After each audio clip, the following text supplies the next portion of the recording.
Infertility की वजूहात क्या हैं दोनों मियाँ बीवी में? देखिए, इनफर्टिलिटी में 3 मेजर वजूहात होती हैं।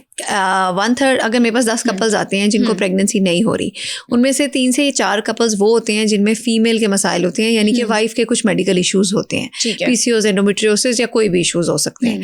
उसके बाद 3-4 ही कपल्स ऐसे होते हैं जिसमें हस्बैंड का मसला होता है। मैं इस बात के बारे में बहुत बात करती हूँ और इस बात में मैं बहुत अवेयरनेस क्रिएट करने की कोशिश करती हूँ कि आजकल मेल फैक्टर इनफर्टिलिटी बहुत बहुत ज़्यादा कॉमन है। और देखें, अगर 10 में से मैंने आपको बताया कि 3-4 कपल्स में वाइफ का मसाइल होंगे तो 3-4 में हस्बैंड के मसाइल होंगे। यानी कि जितने वाइफ के मसाइल हैं उतना ही इंसिडेंस हस्बैंड के मसाइल का भी है। और तकरीबन 2 या 3 कपल्स ऐसे होंगे जो अनएक्सप्लेन्ड होंगे, जिसमें हस्बैंड और वाइफ का कोई मसला नहीं होगा। तो ये अनएक्सप्लेन्ड इनफर्टिलिटी के कपल्स होते हैं। कंसीव नहीं कर पाएंगे, वो नेचुरली कंसीव कई दफा कर जाते हैं, कई दफा वो 10 साल बाद 15 साल बाद नेचुरली कंसीव कर जाते हैं। लेकिन यहाँ पे जो हमने पहले बात की कि एक औरत की वक्त और उम्र अहम होती है, इससे पहले कि वक्त और उम्र गुजर जाए आपको चाहिए कि आप असिस्टेंस ले लें, चाहे आप अनएक्सप्लेन्ड इनफर्टिलिटी का कपल है। डॉक्टर साहिबा, अगर जिस लड़का और लड़की की शादी होती है तो शादी के कितने टाइम के बाद गायनेकोलॉजिस्ट या फर्टिलिटी स्पेशलिस्ट के पास चले जाना चाहिए जिसमें आपको लग रहा है कि अच्छा कोई कॉम्प्लिकेशंस हैं या आप कंसीव नहीं कर रहे? क्योंकि हमने देखा है हमारे सोसाइटी में ना 6 महीने तक वो पूछते हैं कि कोई गुड न्यूज़ है या नहीं है, और 6 महीने बाद ही डॉक्टर के पास ले जाते हैं। तो किस एज फैक्टर में या कौन से ऐसा फेज है जहाँ पर डॉक्टर के पास रिजू आपको कर लेना चाहिए, उससे पहले नहीं करना चाहिए? देखिए, मिनिमम 1 ईयर तो एक कपल नेचुरल प्रेगनेंसी के लिए ही ट्राई करता है। ठीक है। इसमें अगेन मैं बात करना चाहूंगी औरत की एज की। अगर तो औरत फीमेल की एज 35 से कम है तो उस कपल को चाहिए कि 1 ईयर वो नेचुरली ट्राई करें फॉर प्रेगनेंसी, और अगर नहीं हो रही फिर एक अच्छे फर्टिलिटी स्पेशलिस्ट को दिखाएं। लेकिन अगर एक औरत की उम्र 35 से ज्यादा है तो फिर उस कपल को चाहिए कि 6 मंथ्स ट्राई करें, और अगर नहीं हो रही तो फिर एक अच्छे फर्टिलिटी स्पेशलिस्ट को दिखाएं। मैं यहाँ पे ये भी चाहूंगी कि आप लोगों को बताएं, क्योंकि लोग हमेशा गायनेकोलॉजिस्ट के पास जाते हैं, यहाँ पर चेकअप के लिए गायनेकोलॉजिस्ट के पास जाना चाहिए या फिर फर्टिलिटी स्पेशलिस्ट के पास जाना चाहिए कंसीव करने के लिए? देखिए, बहुत सारे लोग ना फर्टिलिटी स्पेशलिस्ट के पास इसलिए नहीं जाना चाहते क्योंकि उनको लगता है कि फर्टिलिटी स्पेशलिस्ट हमें सिर्फ IVF बताएंगे। बिल्कुल। लेकिन ऐसा नहीं होता। अगर लेट से मेरे पास 10 कपल्स आते हैं जिनको प्रेगनेंसी नहीं हो रही, उनमें से सिर्फ 1 या 2 कपल्स होंगे जो IVF की तरफ हम रेफर करते हैं। मेजॉरिटी कपल्स मेरे पास सिर्फ मेडिसिन से या थोड़े बहुत ट्रीटमेंट से ही कंसीव करते हैं। अगर आप एक अच्छे फर्टिलिटी स्पेशलिस्ट को दिखाएंगे गायनेकोलॉजिस्ट के मुकाबले में तो वो बहुत बेहतर होगा।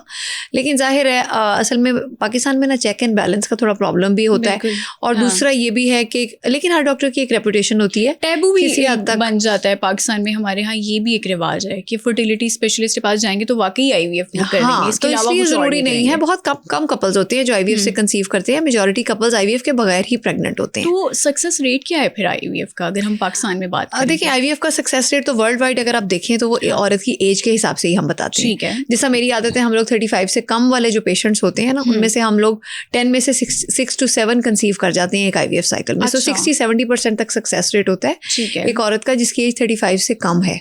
लेकिन 35 से 40 के दरमियान में है तो 40% हम बताएंगे, और अगर 40 से ज्यादा है तो फिर 15-20-25% हम बताएंगे। ये मैं आज के दौर की बात कर रही हूँ, आज के दौर में IVF की बात कर रही हूँ, जिसमें एम्ब्रियोज की फ्रीजिंग होती है, जिसमें एक IVF साइकिल के बाद मल्टीपल एम्ब्रियो ट्रांसफर अटेम्प्ट्स एक पेशेंट को मिलते हैं। तो उसमें आप पर IVF साइकिल में आपको सक्सेस रेट आजकल के हिसाब से एक अच्छी लैब का बताऊंगी।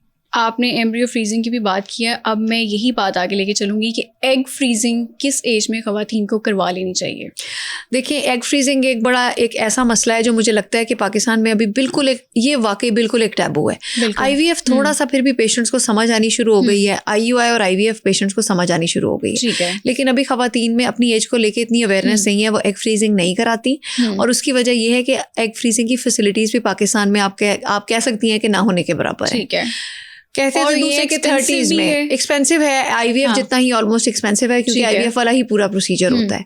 सो आपने जो मेरे से आइडियल एज पूछी तो अर्ली 30s में अगर एक लड़की को नजर आ रहा है कि मेरी अर्ली 30s में एज हो गई है और मेरी शादी नहीं हो रही, यानी कि मैक्सिमम अर्ली 30s या मिड 30s में एक औरत की एज हो गई है, तो फिर उसको एग फ्रीजिंग कंसिडर करनी चाहिए। एग फ्रीजिंग का रिजल्ट उतना अच्छा नहीं है जितना एम्ब्रियो फ्रीजिंग का होता है, लेकिन जब तक एक औरत किसी के निकाह में नहीं है तो वो सिर्फ एग फ्रीजिंग ही करा सकती है। जैसे हम बहुत सारे सेलिब्रिटीज का सुनते हैं कि उन्होंने एग फ्रीजिंग अपनी टाइम शादी करा ली थी। बॉलीवुड में प्रियंका चोपड़ा जी बिल्कुल, वो बहुत मशहूर है and she has been very vocal about it, she has always talked about it कि मैंने अपनी फर्टिलिटी कंजर्व की थी। सो उस वक्त शी वाज सिंगल जब उन्होंने एग फ्रीजिंग कराई। So by the time she was, I think I am sure she is in her 40s now. So I think by the time she had a child she was probably around 40 और near 40। तो फिर वो egg freezing ने उनको help किया और उस हिसाब से उसको जो है वो उनको कंसेप्शन हुई। So that is something we should start talking about right now. और मुझे लगता है कि अगले 10 सालों में ये ट्रेंड पाकिस्तान में बहुत हो जाएगा, आना भी चाहिए, क्योंकि अब तो हम वैसे भी लेट मैरिजेस की तरफ जा रहे हैं। हाँ जी। डॉक्टर साहिबा, जब शादी के 2 साल तक अगर कंसीव नहीं करती खवातीन तो उनको ससुराल वालों की तरफ से प्रेशर होता है कि अपने सारे मेडिकल टेस्ट करवाओ। और हमने देखा है कि खवातीन को तो चले प्रेशर होता है, लेकिन मर्द हज़रात को इतना प्रेशर फेस नहीं करना पड़ता।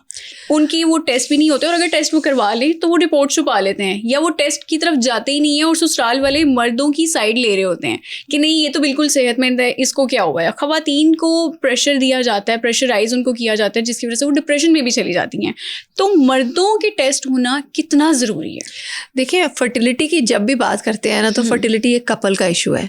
फर्टिलिटी खाली एक औरत का मसला नहीं है। ठीक है। एक औरत का एग और एक हस्बैंड का स्पर्म मिलते हैं तो बेबी बनता है। ये पहली बात है जो हर कपल के साथ की जाती है।